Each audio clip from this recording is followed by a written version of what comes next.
Hello students, part number 6 very important general form of a line.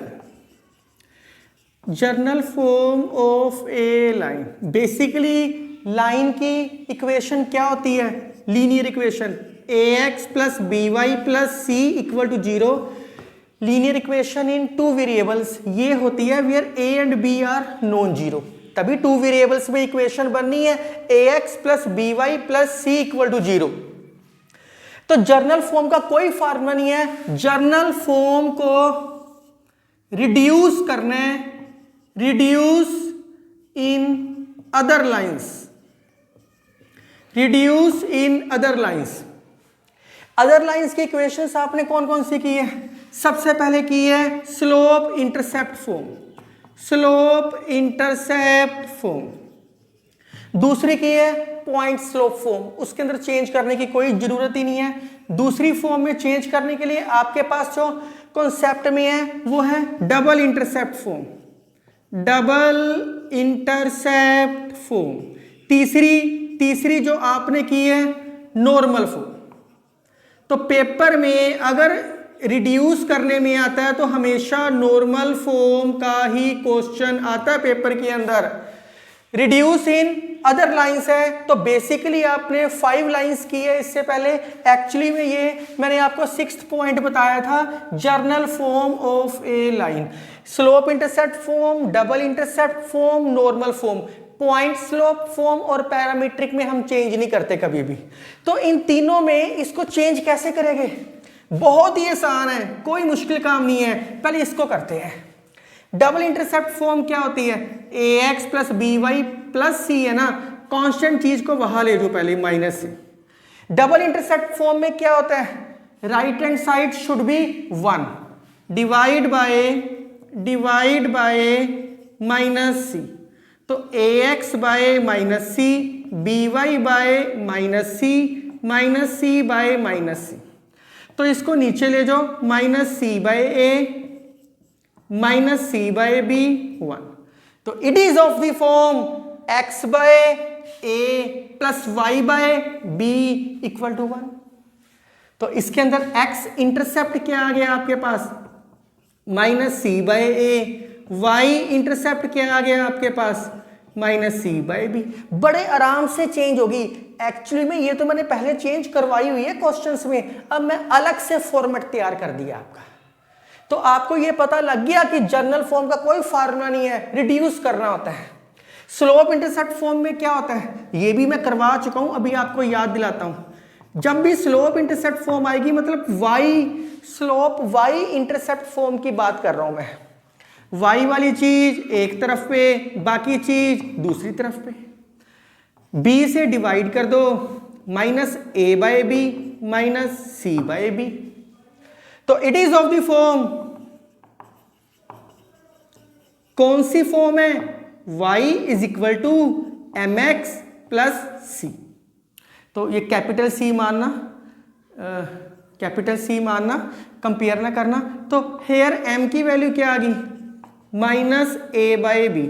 अब मैंने आपको slope का 6th फार्मूला करवाया था, इसके अंदर same minus coefficient of x by coefficient of y, ये मैं करवा चुका हूं वीडियो नंबर 4 के अंदर। डायरेक्ट मैंने लिखवाया था, वो इसी के अंदर से आई है, आपके सामने आई है, ये भी आपके सामने आया है। पेपर में नॉर्मल फॉर्म आती है। अब नॉर्मल फॉर्म कैसे करनी है? अब नॉर्मल फॉर्म देखो, नॉर्मल फॉर्म क्या होती है? नॉर्मल फॉर्म होती है, इसको नॉर्मल फॉर्म में चेंज करना है। नाउ ax प्लस by, पहले c को वहां लेके जाओ माइनस c। लेकिन आपको मैं लिखवा चुका हूं right hand side should B p positive. अभी मैं दोबारा लिखवाता हूं इसके अंदर, तो ये पॉजिटिव बनाओ, मल्टीप्लाई विद नेगेटिव। तो क्या आ गया? Minus ax minus by plus c positive आ गया। साथ में एक चीज और लिखवा चुका हूं, x के साथ जो लगे और y के साथ जो लगे इसका coefficient of x square plus coefficient of y square का सम का स्क्वायर रूट 1 होना चाहिए। एक्चुअली में जब नॉर्मल फॉर्म करवाई थी उसमें स्क्वायर रूट नहीं है, पर मैंने इसी फॉर्मेट को देख के ध्यान में रखा कि स्क्वायर रूट साथ लेके चलना है। तो डिवाइड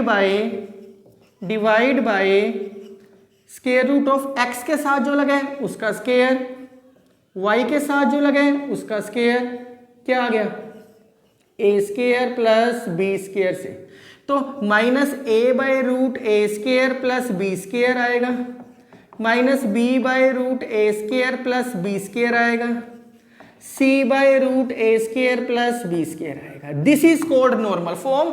अब आपके दिमाग में आएगा कि सर इससे डिवाइड क्यों किया?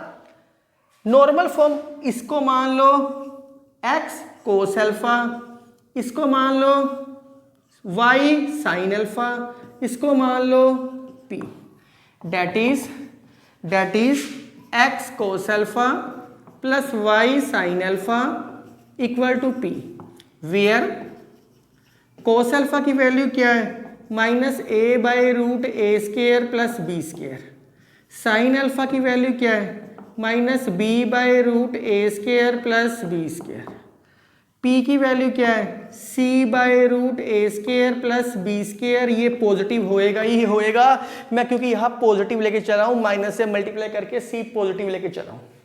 अब आपके दिमाग में सिर्फ छोटी सी चीज प्रॉब्लम कर रही है कि सर इसी से क्यों, ये इससे डिवाइड करने की जरूरत क्यों पड़ी, यही आपके दिमाग में आएगा। तो बड़ा सिंपल है, आप देखो नॉर्मल फॉर्म के अंदर अल्फा अल्फा ये सेम होने चाहिए हमेशा, अल्फा मस्ट बी सेम होना चाहिए। ये तो ए बी लिया है इसलिए आपको पता नहीं लग रहा, जब इसे डिवाइड करोगे ना सारी की सारी चीज को, तो जो अल्फे का एंगल यहां से आएगा वो सेम अल्फे का एंगल यहां से अपने आप ही आएगा। क्वेश्चंस में आप देखोगे कि अपने आप आएगा। ए बी से पता लगाना थोड़ा मुश्किल है, जब क्वेश्चंस में करोगे तो अपने आप पता लग जाएगा। तो नॉर्मल फॉर्म चेंज करने का फॉर्मेट क्या हुआ, जो मैंने आपको नॉर्मल फॉर्म लिखवाई है, पीछे रिमार्क लिखवाया था, P must be positive, P must be positive. Second, divide by root coefficient of x square plus coefficient of y square, मैंने वो ही किया। हर क्वेश्चन का सेम पैटर्न है, आप यहां लिख लो ये लाइन क्यों की, why because angle alpha must be same बनाने के लिए इससे डिवाइड करना पड़ा, नहीं तो कोई ऑब्जेक्शन नहीं थी, हम डायरेक्ट भी कर सकते थे, पर सेम बनाने के लिए किया। सो इसके कुछ क्वेश्चंस करती है, काइंडली राइट डाउन। इस क्वेश्चन में कह रहा है students reduce into normal form, मैं आपको स्लोप इंटरसेप्ट फॉर्म में चेंज करना हो या डबल इंटरसेप्ट फॉर्म में चेंज करना हो, वो क्वेश्चन नहीं बता रहा, वो आसान है, बड़े आराम से सोल्व हो जाएंगे आपके। तो इसको नॉर्मल फॉर्म में चेंज करना है, पिक्चर बना लोगे तो थोड़ा सा अच्छा है, थोड़ा सा याद रहेगा कि ये क्या होता है परपेंडिकुलर फ्रॉम ओरिजिन, ये क्या होता है परपेंडिकुलर फ्रॉम ओरिजिन, या तो नॉर्मल फॉर्म लिखा आएगा या परपेंडिकुलर फ्रॉम ओरिजिन लिखा आएगा, बोथ आर सेम थिंग। तो सबसे पहला काम क्या होता है, कांस्टेंट को बाहर लेके जाओ 8। नॉर्मल फॉर्म में कैसे चेंज करते हैं, right hand side should be positive, here right hand side is positive, already दे रखा है स्टेटमेंट में, अगर -8 होता तो माइनस से मल्टीप्लाई करते।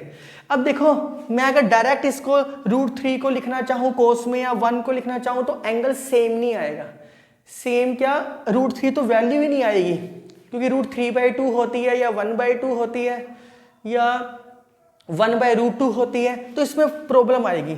अब नॉर्मल फॉर्म में पहला स्टेप क्या होता है, इसमें पॉजिटिव बनाना, मैंने बना लिया। Second step divide by under root, x के साथ जो लगे उसका स्क्वायर, वाई के साथ जो लगे उसका स्क्वायर, तो क्या आ गया 3 + 1 4 2, तो डिवाइड बाय 2, √3/2x 1/2y 8/2। अब तो बड़े प्यार से हो गया, √3/2 और 1/2, x के साथ क्या होता है कोस, √3/2 कोस की कौन सी वैल्यू होती है 30 की वैल्यू होती है, 1/2 साइन की क्योंकि y के साथ क्या होता है साइन, इसकी वैल्यू क्या होती है 30, साइन 30 इज 1/2, ऑटोमेटिकली बनेगा ही बनेगा। तो अल्फा क्या आ गया 30, पी क्या आ गया 4। ये ही फाइंड आउट करना था, बड़े आराम से सोल्व हो गया, बड़े आराम से। एंगल सेम आ गया, सेम नहीं आएगा फिर नॉर्मल फॉर्म नहीं बनेगी। तो नॉर्मल फॉर्म बनाने के लिए एक ये स्टेप करना जरूरी है, एक ये स्टेप करना जरूरी है। अब इस क्वेश्चन में कह रहा है इन दोनों में से कोई लाइन है फार्दर, मतलब दूर, इन दोनों में से कौन सी लाइन ज्यादा दूर है फ्रॉम ओरिजिन। ओरिजिन का मतलब ही है नॉर्मल फॉर्म, ओरिजिन का मतलब ही है नॉर्मल फॉर्म। एक लाइन ये है, सपोज कर लो एक लाइन ये होगी, इन दोनों में से छोटी लाइन कौन सी है और बड़ी लाइन कौन सी है। एक रफ पिक्चर बनाई है, ये मैंने एक रफ पिक्चर बनाई है सिर्फ समझाने के लिए। तो इसका मतलब इसको कैसे करना पड़ेगा, नॉर्मल फॉर्म में चेंज करके देख लेते हैं, क्योंकि ओरिजिन से कहा है ना, ओरिजिन से शुरू होएगा, जिसकी ज्यादा वैल्यू है वो ज्यादा दूर होएगा। तो 3x minus 4y plus 4 equal to 0 है। दूसरी लाइन कौन सी है 4x minus 3y plus 12 equal to 0 है। 4 को वहां ले जाओ -4, 12 को वहां ले जाओ -12, माइनस से मल्टीप्लाई करो -3x plus 4y equal to 4, क्योंकि multiply with negative, multiply with negative.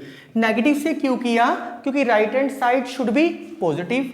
तो ये क्या हो गया -4x plus 3y equal to 12।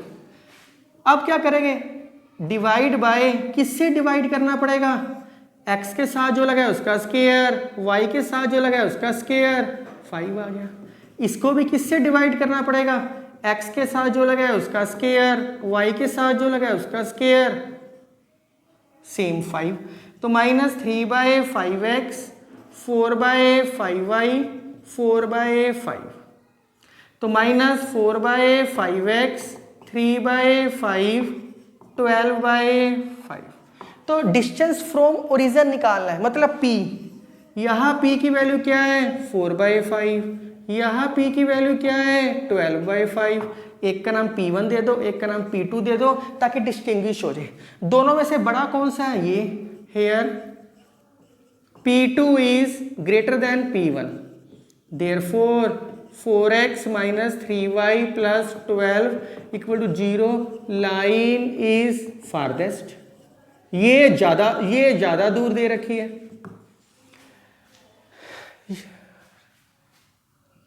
ये ज्यादा दूर दे रखी है।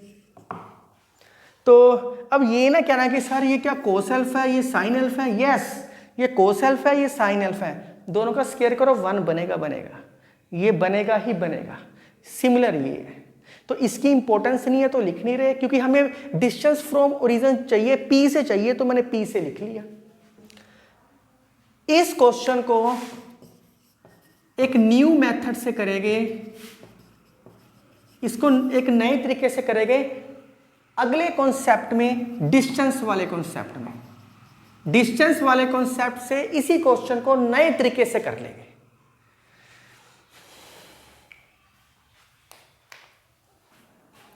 This question is very very important. ये क्वेश्चन बहुत इंपॉर्टेंट है। ये क्वेश्चन मैं नहीं करवा रहा था, डू योरसेल्फ, हिंट दे रहा हूं। ओरिजिन का है, नॉर्मल फॉर्म में चेंज कर लो, चेंज नॉर्मल फॉर्म, इसको भी नॉर्मल फॉर्म, इसको भी नॉर्मल फॉर्म। इसके P1 मतलब जो परपेंडिकुलर डिस्टेंस फ्रॉम ओरिजिन है, इसका P2, इसका P3, तीनों निकाल लो।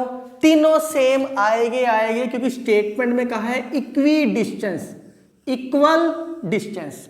इक्वल डिस्टेंस क्या होएगा, तो इसका मतलब P1, P2, P3 सेम आएंगे ही आएंगे। मेरा ख्याल है 2 आएगा, ये भी 2 आएगा, ये भी 2 आएगा, ये भी 2 आएगा। तो नॉर्मल फॉर्म में चेंज कर सकते हो, क्यों, क्योंकि उसने ओरिजिन कहा हुआ है। ये क्वेश्चन बहुत ध्यान से समझने वाला है। इस क्वेश्चन में कहता है coordinate axis area of triangle. ऐसा क्वेश्चन आपने डबल इंटरसेप्ट फॉर्म में भी किया। कहता है परपेंडिकुलर ड्रॉन फ्रॉम ओरिजिन, इसका मतलब नॉर्मल फॉर्म, ये x पिक्चर बना लो काके, पिक्चर। तो ये क्या होएगा, P एंगल क्या दे रखा है 60 डिग्री। तो we know that perpendicular drawn from region या नॉर्मल फॉर्म, NF मतलब normal form, x cos alpha plus y sin alpha equal to P। Alpha क्या दे रखा है, अल्फा दे रखा है 60, ये भी अल्फा क्या दे रखा है 60 P। तो cos 60 क्या होता है 1/2, sin 60 क्या होता है √3/2 इक्वल टू P। अब क्वेश्चन में कह रहे हैं area of triangle, area of triangle का फार्मूला क्या होता है, half into base into height. तो इसका बेस निकालना पड़ेगा, इसकी हाइट निकालनी पड़ेगी। तो क्या मैं इसको इंटरसेप्ट फॉर्म में चेंज कर सकता हूं, डबल इंटरसेप्ट फॉर्म में? तो क्या आएगा x/2p y/2p/√3 equal to 1। It is of the form x/a plus y/b equal to 1। ये क्या होता है x इंटरसेप्ट, ये क्या होता है y इंटरसेप्ट। क्वेश्चन टफ नहीं है, सिर्फ बहुत ध्यान से समझने वाला है इसको, बस बड़े प्यार से क्वेश्चन सोल्व होएगे। बस गिवन क्या है स्टेटमेंट में, एरिया ऑफ ट्रायंगल क्या दे रखा है 54√3 स्क्वायर यूनिट्स मतलब पॉजिटिव। तो एरिया क्या है यहाँ half into base into height, 54√3। Base क्या दे रखा है 2p, हाइट क्या दे रखी है 2p/√3, 54√3। 2 से 2 कट गया, 2 1 27, ये वहां गया 3, 27 इंटू 3 81। तो p की वैल्यू क्या आ गई +-9। p की वैल्यू -9 नहीं हो सकती। क्यों नहीं हो सकती? क्योंकि नॉर्मल फॉर्म में p मस्ट बी पॉजिटिव, क्योंकि ओरिजिन से डिस्टेंस निकाल रहे हैं तो नेगेटिव कहां से हो सकता है ये?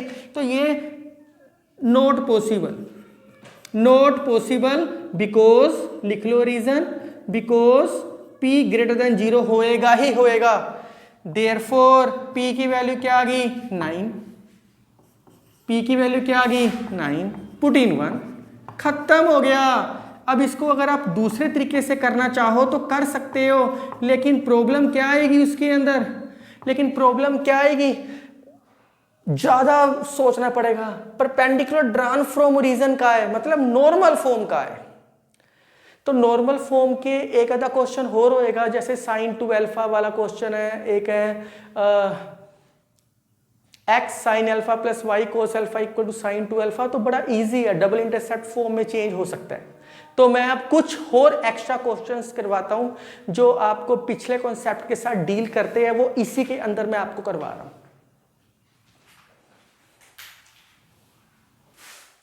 स्टूडेंट्स, मैं आपको कुछ अब नई चीज बता रहा हूं, उसके रिलेटेड क्वेश्चंस है वो मैं आपको सिर्फ प्रैक्टिस क्वेश्चन दूंगा, क्योंकि स्टार्टिंग में मैं स्लोप करवा चुका हूं आपको वीडियो नंबर 1 और वीडियो नंबर 2 में। तो पहले कोई नई चीज सीख लो, ये आपको +2 में बहुत ज्यादा काम आएगा जो मैं आप बता रहा हूं। Equation of parallel line, equation of parallel line, equation of line क्या होती है ax plus by plus c equal to 0, यही होती है।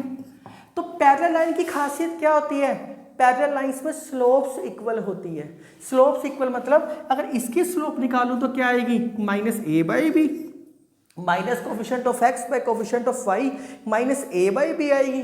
तो इसके पैरेलल लाइन चाहिए, इक्वेशन ऑफ पैरेलल लाइन क्या होएगी, इसका मतलब ये चीज तो सेम होएगी होएगी तभी तो स्लोप्स इक्वल होएगी, क्योंकि m1 equal to m2 video number 1 में मैंने करवाया है। तो ax प्लस by तो सेम होएगा, डिफर किससे होएगा कांस्टेंट से। लेट्स से बी के, let's say be k where k is not equal to c। तो इसका मतलब है, अब आपको सोल्व करना नहीं मैं सिखा रहा, सिर्फ पता होनी चाहिए। जब भी मैं पैरेलल लाइन की इक्वेशन पूछूंगा तो आपने कहना है कि सर स्लोप तो सेम है ही, differ by a constant, that is parallel line differ bye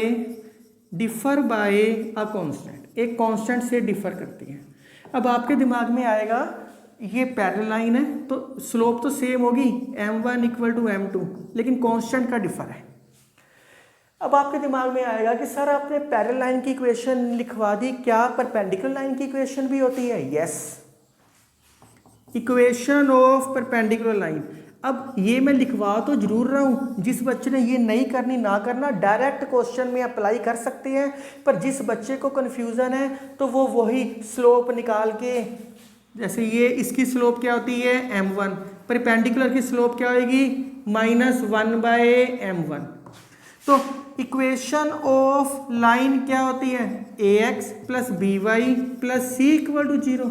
तो equation of perpendicular line, equation of perpendicular line क्या होगी। तो अब अगर ध्यान से देखो, स्लोप को उल्टा किया हुआ है विद नेगेटिव साइन।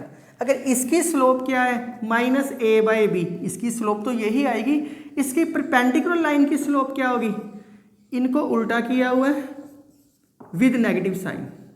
तो बहुत ध्यान से देखो, बहुत ध्यान से, a और b को इंटरचेंज कर दो, नेगेटिव साइन साथ लगा दो। मतलब a और b को इंटरचेंज कर दो, b को x के साथ लिख दो, a को y के साथ लिख दो विद नेगेटिव साइन।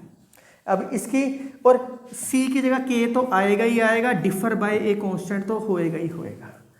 तो ये डायरेक्ट परपेंडिकुलर लाइन की इक्वेशन है bx माइनस ay प्लस के इक्वल टू 0।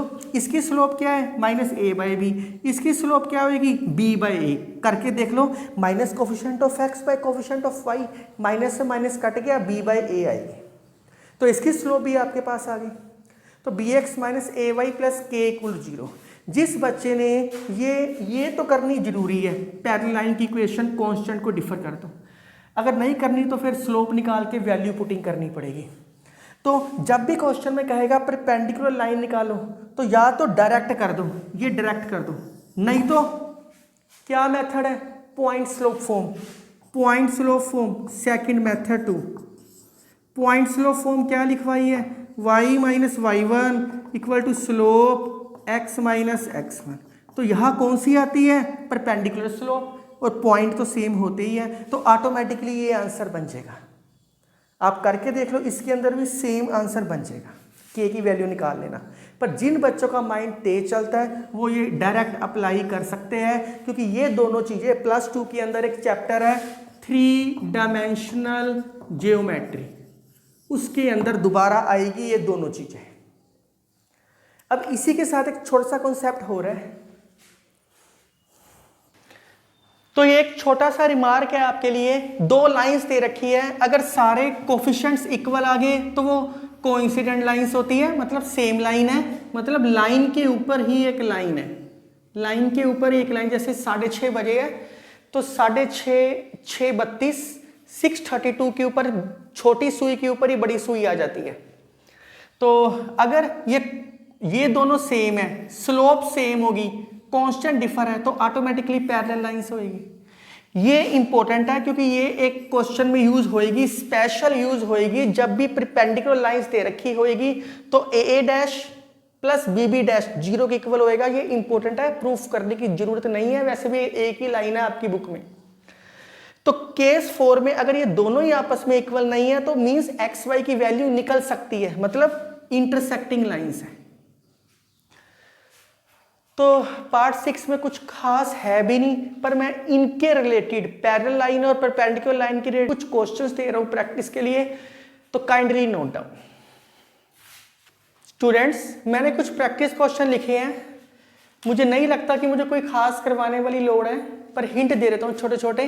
कहता है इसका एंगल निकालना है बी का, एक ट्रायंगल है, ये बी का एंगल निकालना है, ये बी है, ये ए मान लो, ये सी। एंगल का फार्मूला क्या होता है tan theta m1 minus m2 by 1 plus m1 m2। तो इसकी स्लोप निकाल दो, उसका नाम m1 दे दो, इसकी स्लोप निकाल दो, इसका नाम m2 दे दो, क्योंकि b उसने बीच में कहा है। तो स्लोप निकाल के वैल्यू पुटिंग करनी है। Line joining the point is parallel to the line joining the point. Parallel दे रखा है, इसकी स्लोप निकाल दो, इनकी स्लोप आएगी, उसका नाम दे दो m1, इसकी स्लोप आएगी, उसका नाम दे दो m2। पैरेलल का मतलब है दोनों स्लोप्स आपस में इक्वल कर दो, k की वैल्यू आ जाएगी। कहता है equation of line which pass through the point this making an angle of 45 with the this. बड़ा आसान है, एक ये पॉइंट दे रखा है, पासिंग थ्रू पॉइंट है, इसका मतलब है एक्स वाई दे रखा है, और एक एंगल दे रखा है, अपने आप सोल्व कर सकते हो, आसान है। इंक्लिनेशन दे रखा है, मतलब थीटा निकालना है, इसका भी थीटा निकाल दो, इसका भी निकाल दो, आप निकाल सकते हो। Find the equation of line, very important question. अंदर मेरे ख्याल से स्लोप 0 बनती है, जिसके लिए tan थीटा का स्पेशल फार्मूला होता है, ये वाला फार्मूला नहीं यूज होएगा, शायद इसके अंदर ये फार्मूला यूज होएगा, इसके अंदर ये फार्मूला यूज होएगा, इसके में